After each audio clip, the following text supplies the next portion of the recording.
नमस्कार, मी Deepak कोळसुरे. Mumbai east west मध्ये आपल्या सगळ्यांचं स्वागत. मुंबई आणि उपनगरातल्या बातम्यांचा घेऊया सविस्तर आढावा आणि बुलेटिनच्या सुरुवातीला बातमी आहे एका भीषण अपघाताची.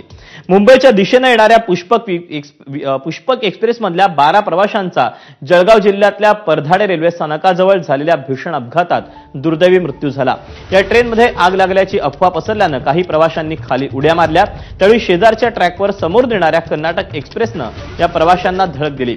या अपघातात 12 जणांचा मृत्यू झाला. मृतांमध्ये मुंबईतील 1, नेपाळच्या 3 आणि उत्तर प्रदेशातील 3 प्रवाशांचा समावेश आहे. दरम्यान जलसंपदा मंत्री गिरीश महाजन, जळगावच्या स्थानिक खासदार स्मिता वाघ आणि पोलीस अधीक्षकांनी घटनास्थळी जाऊन पाहणी केली.